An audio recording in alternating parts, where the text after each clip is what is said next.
नमस्कार मित्रांनो, आज आपण चर्चा करणार आहोत empire in decline versus power on the rise.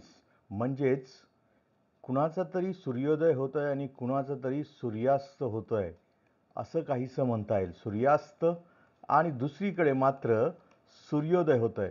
Video फारच इंटरेस्टिंग आहे, कारण का गेल्या आठवडाभरात जे काही चाललंय जागतिक लेवलवरती त्यावरती हा व्हिडिओ आहे. मग नक्की कुठलं एम्पायर डिक्लाइन होतंय आणि कुठलं पॉवर राईज होतंय हे आतापर्यंत तुम्हालाही कळलं असेल. मग फर्स्ट ऑफ ऑल या व्हिडिओमध्ये बघणार आहोत की कशासाठी न्यूजमध्ये कुठलं साम्राज्य जे एम्पायर होतं आत्तापर्यंत किंवा आहे अजूनही, आणि मग त्याला चॅलेंज करणारं रायझिंग एम्पायर हे कोण आहे. ही टक्कर जी चालली आहे ही नंबर वनसाठी चालली आहे का? मग या सगळ्या टक्करमध्ये दोघांच्या जगावर काय परिणाम होतोय आणि भारताचा याच्यात रोल काय असणार आहे, आणि देन ॲज युजल मेन्स आणि प्रिलिम्सचा एक आपण प्रश्न बघू. तर सर्वप्रथम सर चर्चेत कशासाठी आहे, तर 2 एप्रिल 2025 रोजी अमेरिकन राष्ट्रपती ट्रम्प यांनी उर्वरित जगातून आयात होणाऱ्या वस्तूंवरती नवे शुल्क लावण्याची घोषणा केली आणि त्यांच्या मते हा अमेरिकेसाठी एक लिबरेशन डे होता. नवे शुल्क याचा अर्थ सोप्या भाषेत मी सांगतो, जी वस्तू तुम्हाला आधी 100 रुपये होती, समजा त्याच्यावरती 10% जर तुम्ही शुल्क लावलं तर ती आता होणार 10%ने महाग, म्हणजेच तिची नवीन किंमत होणार 110 रुपये, म्हणजे वस्तू वाढणार. म्हणजे अमेरिकेत ज्या काही वस्तू आता येतील त्या वस्तूंवरती टॅरिफ लावलं जाईल. नाव टॅरिफवरती आणि टॅरिफ वॉरवरती एक पूर्ण व्हिडिओ मी ऑलरेडी गेल्या आठवड्यात केला आहे, त्याची लिंक ह्याच्यामध्ये सबस्क्रिप्शनमध्ये असेल, ते नक्कीच बघा. आता पुढच्या गोष्टींसाठी वळू. मग सर हे एम्पायर इन डिक्लाइन आणि पॉवर ऑन द राईज या दोघांमध्ये कोण जिंकणार आहे, की दोघंही नाही तिसरंच कुणीतरी येणार आहे? मग हे जर सगळं समजून घ्यायचं असेल तर पहिले हे तरी बघूया की हे एम्पायर आहे कोण. आणि हे एम्पायर म्हणजे दुसरं तिसरं कोणी नसून हे आहे अमेरिका. म्हणजे हे एम्पायरचं नाव काय आहे? अमेरिका. जर तुम्ही नीट बघितलं तर 1945 पासून गेली 70 वर्षापेक्षा अधिक काळ जगावरती ॲक्च्युअलमध्ये जर कुणाचं नेतृत्व आहे तर ते आहे अमेरिका. म्हणजे अमेरिका हा जगातला वास्तविक नेता आहे, ज्याला तुम्ही डी फॅक्टो लीडर असंही म्हणता. मग तुम्ही म्हणाल सर 1945 ते 90 तर कोल्ड वॉर होतं, डेफिनेटली. पण 90 नंतर तर नक्कीच अमेरिका सुपर पॉवर सिंगल झाली होती, का तर सोव्हिएतचं विघटन झालं होतं. आणि आजही जर बघितलं तर जगातील सर्वात जास्त नॉमिनल जी डी पी हा अमेरिकेचा आहे, जो $27 ट्रिलियन आहे. आज जगात सगळ्यात जास्त लष्करी उपस्थिती, मी पुन्हा रिपीट करतोय, लष्करी उपस्थिती म्हणतोय, नुसतं लष्कर नाही तर लष्करी उपस्थिती, लष्कराच्या बाबतीत तर ते नंबर वन आहेतच, पण जगात 800पेक्षा जास्त ठिकाणी त्यांचे मिलिटरी बेस आहेत. इतकंच नाही तर फायनान्स आणि टेक्नॉलॉजीमध्ये आजही तेच नंबर वनवरती आहेत. त्यामुळे जर ओव्हरऑल बघितलं तर अमेरिका नाही म्हटलं तरी त्याचं साम्राज्य आणि डी फॅक्टो तो आजही लीडर आहे. मग पुढचा प्रश्न आहे, तसं मग डी फॅक्टो आजही लीडर आहे असं जर तुम्ही म्हणताय तर मग चर्चा कशाला करायची? बट जसं इथे मी म्हटलंय तसं की क्रॅक्स आर शोईंग. म्हणजे काय, तर नंबर वन तर तुम्ही आहात, पण याच्यामध्ये आता कुठेतरी तडे जायला लागलेले आहेत. मग पुढचा प्रश्न येतो, सर तडे का चालले आहेत? तर अमेरिकेत जर तुम्ही गेल्या काही काळात बघितलं असेल तर आर्थिक विषमता मोठ्या प्रमाणावर वाढली आहे. पॉलिटिकल ध्रुवीकरण खूप मोठ्या प्रमाणावर झालेलं आहे. मेक अमेरिका ग्रेट अगेन वगैरे बऱ्याच गोष्टी आपण बघतोय. आणि नाही म्हटलं तरी जर तुम्ही नीट बघितलं तर आशियाचा काही भाग किंवा आफ्रिका असो किंवा लॅटिन अमेरिका, काही भागात अमेरिकेचा प्रभाव नक्कीच कमी झालेला आहे. उदाहरण देऊ, अफगाणिस्तानमधनं अमेरिकेला बाहेर पडावं लागलं. इतकंच नाही तर युक्रेन युद्धात देखील अमेरिकेने आता मदत द्यायचं थांबवलेलं आहे. वेस्ट एशियामध्ये पण आपण बघतोय. त्यामुळे अमेरिकेचा प्रभाव काही कारणास्तव का होईना पण कमी होत चाललेला आहे. आणि एवढंच नाही तर समोरून चीनचं एक मोठं आव्हान उभं राहिलेलं आहे.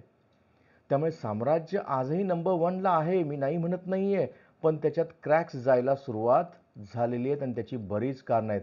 आणि यातलं एक महत्त्वाचं कारण आज आपण डिस्कस करणार आहोत, ते म्हणजे याला दिलेलं आव्हान, आणि आव्हान देणारी दुसरी तिसरी कुठली सत्ता नाही आहे तर ती चीन आहे. आणि चीनचा उदय हा केवळ वेगवान म्हणजे फास्ट नाही आहे, तर तो सामरिक आहे. परीक्षेसाठी नीट लक्षात ठेवा, सामरिक म्हणजेच स्ट्रॅटेजिक आहे.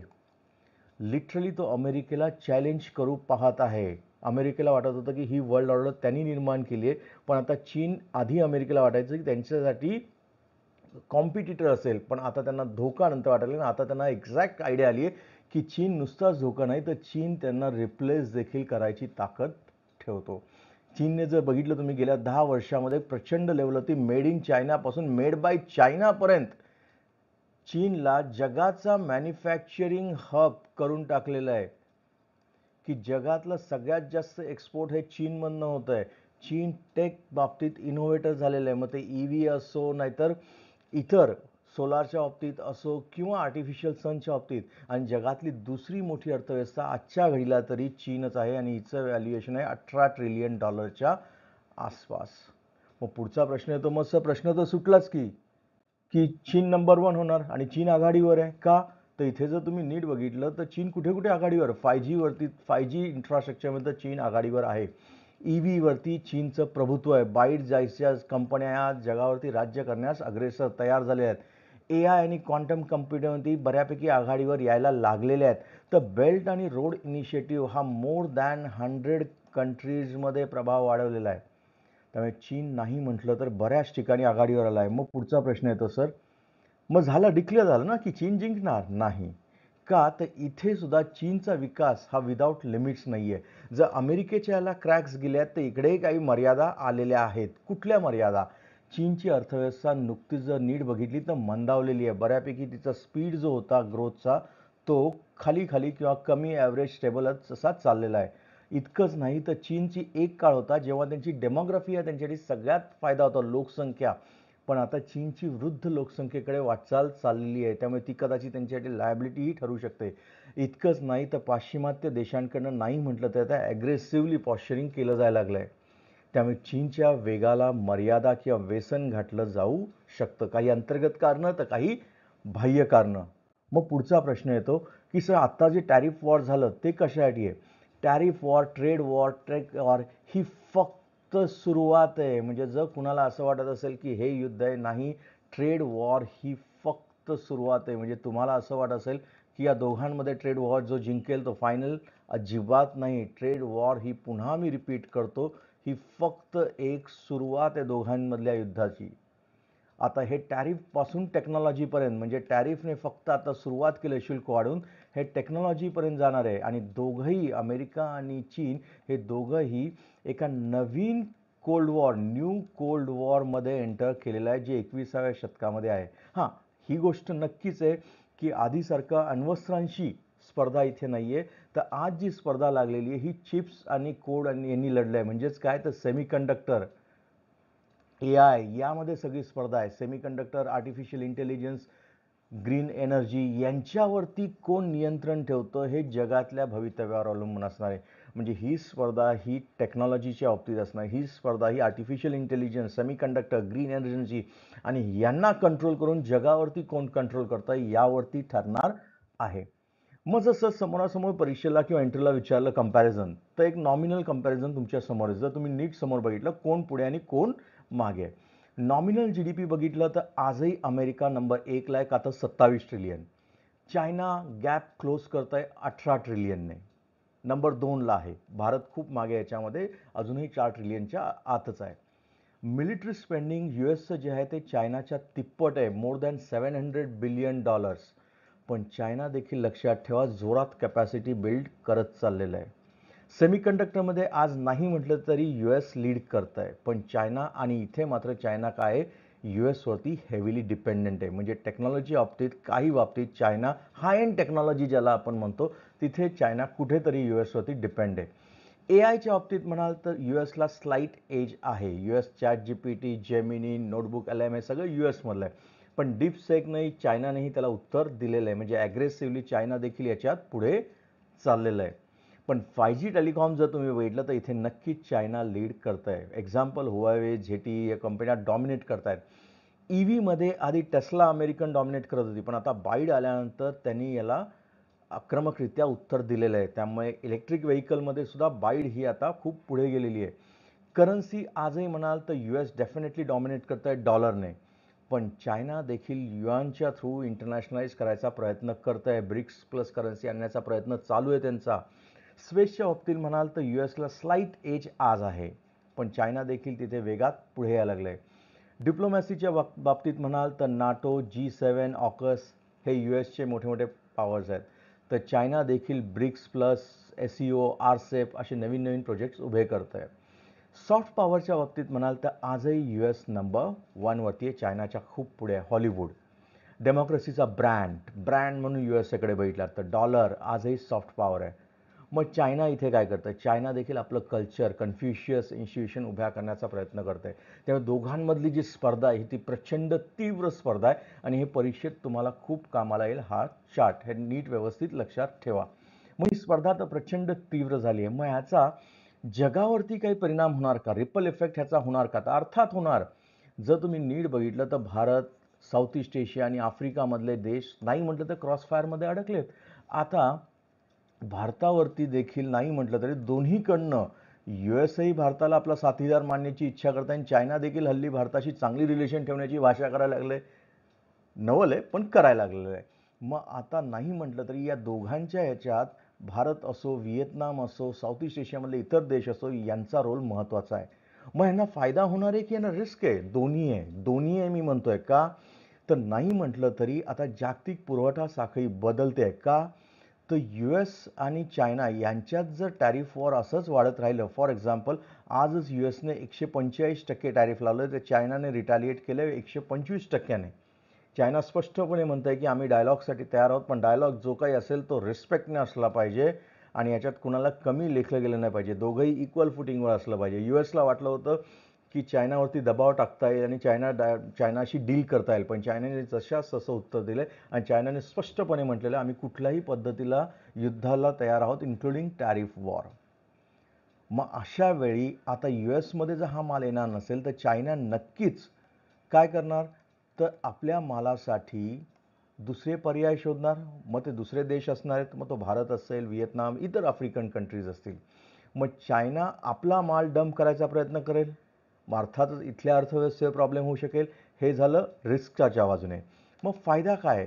तर अमेरिकेत आता चायनाचा माल महाग होणार. चायनामध्ये जो काही माल बनणार तो अमेरिकेसाठी महाग असणार. मग बऱ्याचशा कंपन्या या काय करतील? अमेरिकेतनं बाहेरच्या देशात जाण्याचा प्रयत्न करतील. मग ते व्हिएतनाम असेल, भारत असेल, थायलंड असेल, इतर आफ्रिकन कंट्रीज असतील, यांच्यासाठी ते नक्कीच फायदेशीर असणार आहे. त्यामुळे आता नवीन जे खेळाडू असणार, नवीन प्लेयर्स जे असणार, यांना फायदा देखील होताना दिसू शकतो. अर्थात फायदाही आहे आणि रिस्कही, दोन्ही गोष्टी इथे दिसणार आहेत. मग पुढचा प्रश्न येतो सर, मग जिंकणार कोण याच्यात? फायनल कोण जिंकणार? जर तुम्ही जिंकणार असं एक सुपरफिशियली विचारलं, फक्त जिंकणं म्हणजे फक्त GDPचाच आकार म्हणजे इकॉनॉमी, तर चीन काही काळात मागे टाकण्याची क्षमता आहे. अर्थात जर सगळ्या गोष्टी व्यवस्थित केल्या तर. पण आजही जर बघितलं तुम्ही इनोव्हेशन, अलायन्सेस हे कुणाकडे जास्त आहेत? USकडे. का तर US आजही टेक्नॉलॉजीमध्ये पुढे आहे. आजही नाटोसारखे अलायन्स त्यांच्याकडे आहेत, ऑकससारखं अलायन्स आहेत आणि मिलिटरी बेसेस प्रचंड आहेत. मग ही लढाई संपली आहे का? तर अर्थात नाही. का तर जगाची मूल्य, जगाची व्यवस्था काय असणार आणि भविष्यात तंत्रज्ञानाला आकार देण्याचा प्रश्न असेल तर ही लढाई अजून संपलेली नाही. ही लढाईची फक्त सुरुवात आहे. का तर नंबर 1 जो आहे तो आपली पोझिशन सहजासहजी सोडणार नाही आणि नंबर 2ला ती पोझिशन ग्रॅब करायची आहे, मिळवायची, आणि त्यात चुकीचं काही नाही आहे. त्यामुळे दोघांमध्ये ही लढाई जस्ट सुरुवात झालेली आहे आणि ह्याच्यामध्ये बरेच प्लेयर्स येणार आहेत. काहींचा फायदा होईल, काहींचं नुकसान होईल. मग आपण एकाच विजेत्याकडे चाललो आहोत का? तर कदाचित नाही. इथे वर्चस्व विभागलं जाऊ शकतं आणि मल्टीपोलार वर्ल्ड पण क्रिएट होऊ शकतं. हे ठरणार आहे येणाऱ्या काळात कशा गोष्टी उलगडतील. म्हणजे ही जर गोष्ट बघितली आपण तर ही गोष्ट ही फक्त 2 देशाची आहे का? की सर US वर्सेस चायना? नाही, याच्यात अख्खं जग आज ग्लोबलाइज आहोत. एक गोष्ट लक्षात ठेवा, 1929 साली देखील अमेरिकेने तेव्हा टॅरिफ लावलं होतं. तेव्हा अमेरिकेसह अख्खं जग त्या जागतिक मंदीमध्ये ओढलं गेलं होतं. आजचं जग जास्त मोठ्या प्रमाणावरती एकमेकाशी लिंक आहे. त्यामुळे अमेरिकेत असो किंवा चीनमध्ये काही घटना घडली तर त्याचा इम्पॅक्ट हा सगळ्या जगावरती होणारच. त्यामुळे ही फक्त गोष्ट 2 देशांची नाही आहे. तर यामध्ये असं वाटत नाही तुम्हाला आपल्याला कोणत्या प्रकारच्या जगात राहायचं आहे? हा देखील मोठा प्रश्न आहे, लाँग टर्मचा प्रश्न आहे. उदाहरणार्थ सांगतो, तुम्हाला लोकशाही नेतृत्व करणारे देश हवेत का? For example US, European union सारखे. त्यांच्यासारखे असावेत असं वाटतं का तुम्हाला?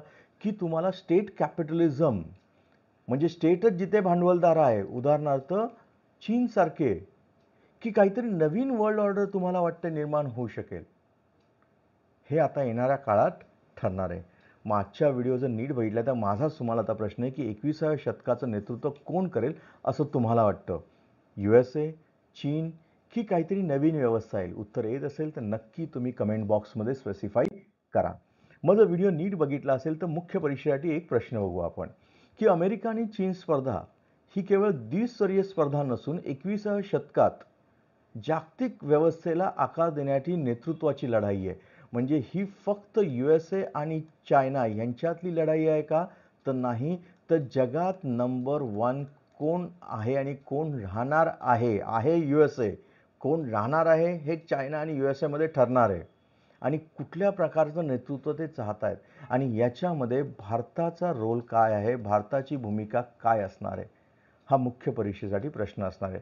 का तर भारताकडे दोन्ही गोष्टी आहेत. भारताला स्ट्रॅटेजिक ऑटोनॉमी देखील आहे. फॉर एक्झाम्पल जर तुम्ही नीट बघितलं तर USAच्या साईडने बघितलं आपण तर भारत नाही म्हटलं USAचा ट्रेडिंग पार्टनर आहे. चांगला ट्रेड आहे.